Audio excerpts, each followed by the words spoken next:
right, it's KP Video News, and it's part two. Part two. That's right, I'm coming up with part two of the protests, riots, rebellions, and looting. And okay, let me pick up where I left off at. Though the civil rights movement won many battles, it lost the war. Mass incarceration. In fact, the black wealth and white supremacy are at the same place. They were at the start of the civil rights movement. That many U.S. cities are more segregated now than they were in the 60s. No matter what colorblind liberals would say, racial justice has not been won. White supremacy has not been overturned. Racism is not over. In fact, anti-black racism remains the foundational organizing principle of this country. That is because the country is built on the right to property, and there is no property, no wealth in the USA without the exploitation, appropriation, murder, and enslavement of black people. In America, property is racial. It always has been. Indeed, the idea of blackness was invented simultaneously with American conceptions of property via slavery. In the early days of the colonial America, slavery was much less common than indentured servitude. Through the difference between the two was not always significant. There were Irish, French, German, and English immigrants among these populations, but while there had always been the continued to be some black freedmen over the course of the 17th century, light-skinned European people stopped being indentured servants and slaves. This is partially because production exploded in the colonies much faster than a working population could form to do the work, either from reproduction or voluntary immigration. So, the cost of hired labor went through the roof. Even a very poor and desperate European became much more expensive rather than an African brought from an increasingly rationalized transatlantic slave trade.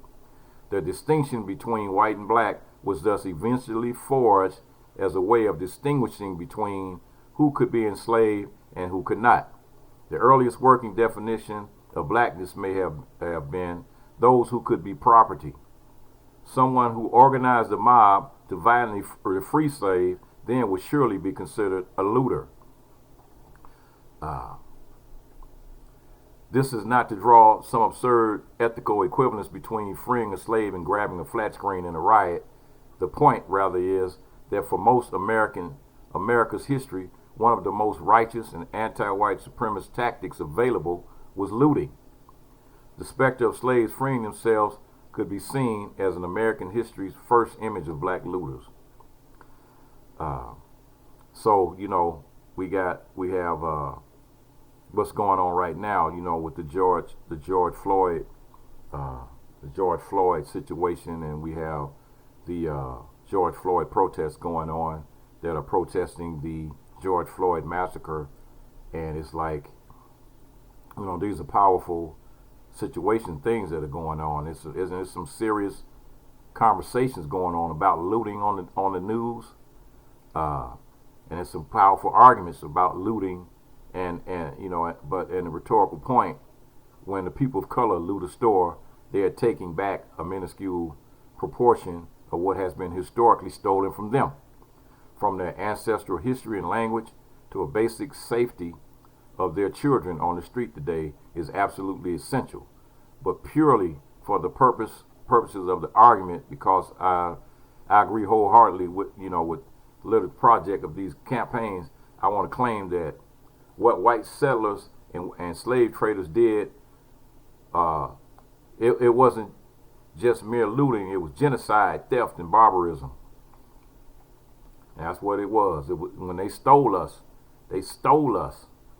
from Africa and forced us into this colonization, and its function was to introduce new territories and categories to purview of ownership of property. Not only did they steal the land from Native Americans, but they also produced a system under which the land itself could be stolen, owned by a legal fiat through the force of arms. Not only did they take away Africans' lives, history, culture, and freedom, but they also transformed people into property and labor power into a sellable commodity. So what's going on right now is no different. It's absolutely positively no different. There's a last 150 years have shown you can dominate an entire people. That's what's going on right now. Black people have been dominated even after slavery through law, violence, and wages. You've been kept under the power of the law. You've been forced by the violence of the law, and you have been kept a slave because of the meek and meek wages, minimum wages that they pay you, the poor salaries that they pay you. So, walking off the job ain't a bad idea. Right now, those white supremacists are suffering. They're suffering right now because it's like everything is shut down because of the pandemic. All this stuff is all closed down, and they're freaking out. So they're basically trying to force Trump to force the governors to open the states back up, and it's the last thing we need to do right now. I mean, that's the only downside of this whole protest that's going on right now is the fact that I see a lot of young people out there that don't have your masks on in the middle of a pandemic. You're standing right next to people that are breathing on you, and I can only imagine what the results are going to be like within the next 3 or 4 weeks to the next, for the next month, because out of this what's going on right now, there's going to be a lot of people that are going to be infected with this coronavirus that were participants in the protest. And it's really sad. It's really sad to even think about on those terms, but hey, it is what it is, man.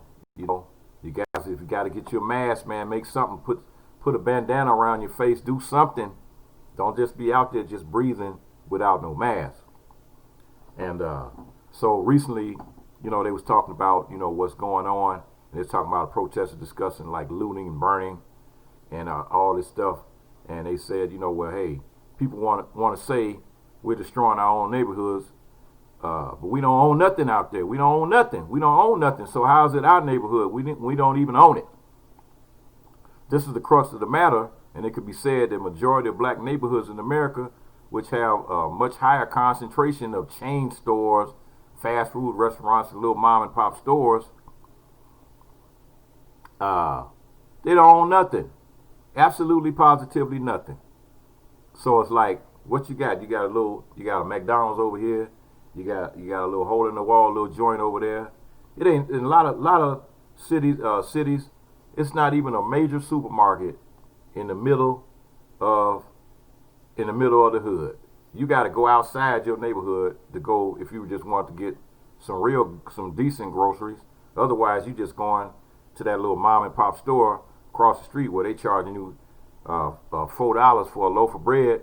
$5 for a loaf of bread that you can be getting for $2 at the grocery store. So anyway, the mystifying ideologically claim that looting is violent and non-political is one that has been carefully produced by the ruling class because it is precisely the non-violent maintenance of property which is both the basis and the end of their power. Looting is extremely dangerous to the rich because it reveals with immediacy that it has to be in a moralized way that the idea of private property is just that. It's an idea. Tenuous and contingent structure of consent backed up by a lethal force of the state. So when rioters take territory and loot, they are revealing precisely how in a space without cops, property relations can be destroyed and things can be had for free. On a less abstract level, there's a practical and tactical benefit to looting. Whenever people worry about looting, there's an implicit sense that the looter must necessarily be acting selfishly.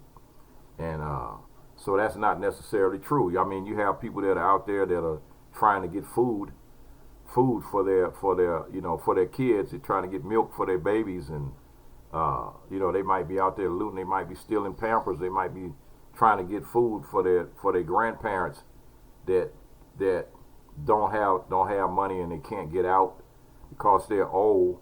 They might be trying to provide, and even though they're using that looting as a means to provide for their families, for the longest they have not been able to afford to buy these things because they don't have jobs. They don't, and they do have a job. It's a poor job. It's a minimum wage job, and so this is white people when they they got to throw it out there that that's just like people of color just greedy and lazy. Well, it's exactly the opposite. Looting is like you got to put in work. That's not like just something. The stuff is just magically appearing into your hands. You got to go in there and get it, and you got to come back out with it, and you got to carry it home. So, they just the looters are only stealing from the rich owners' profit margins. Those owners, meanwhile, especially the ones that own chains, steal 40 hours a week from thousands of employees who in return get the privilege of not dying for another 7 days. With those minimum wage jobs, they can barely make it. Barely making it, man. They are barely making it. So, sum it all up, the modern American police force evolved out of a fugitive slave patrols working to literally keep property from escaping its owners. Property.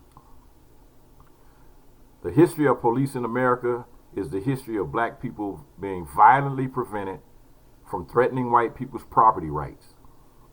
When in the midst of an anti-police protest movement, people loot. They aren't acting non-political. They aren't distracting from the issue of police violence and domination, nor are they fanning the flames of an already racist media discourse. Instead, they are getting straight to the heart of the problem of the police property and white supremacy and the denial for those people to live, the denial for those people to make a decent wage, the denial for those people to be treated like human beings. So when you push a person that doesn't have anything to the limit, what do they have to lose? They got nothing. They got nothing, so they have absolutely, positively nothing to lose.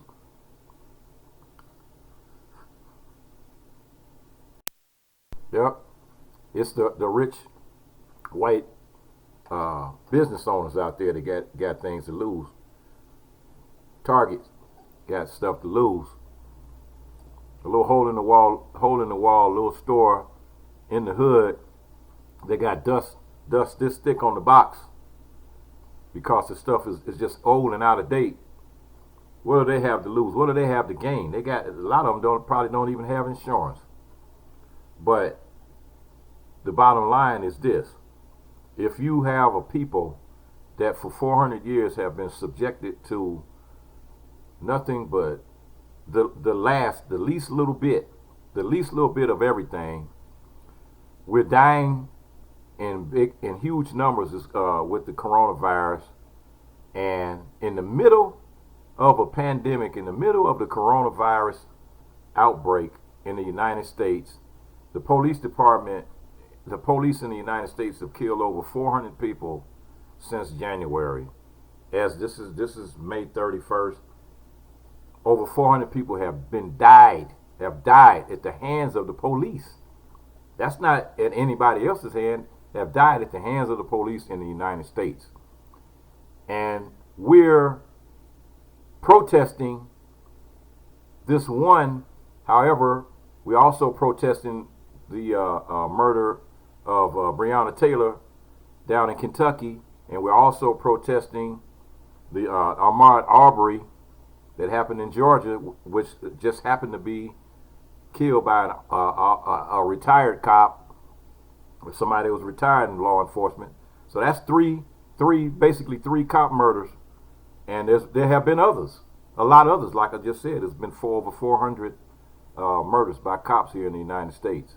I'm not saying that all of those were black people that died with the 400, but it has been over 400 black people. 400 people have died here in this country since January, and that's only 5 months. We're at the end of 5 months. So, young people, be safe out there. All you gangbangers out there, it's time to give it up. Put up, hang up your guns. Stop shooting at each other. Stop killing each other. Stop. Look at the brother that's next to you. Shake his hand, and and just say, hey man, I'm sorry, because you cannot continue to kill your people, your own people, over stupidity. Leave the gangbanging. It's time for all that crap to stop. It's time to give all that bullshit up. Give the gangbanging up.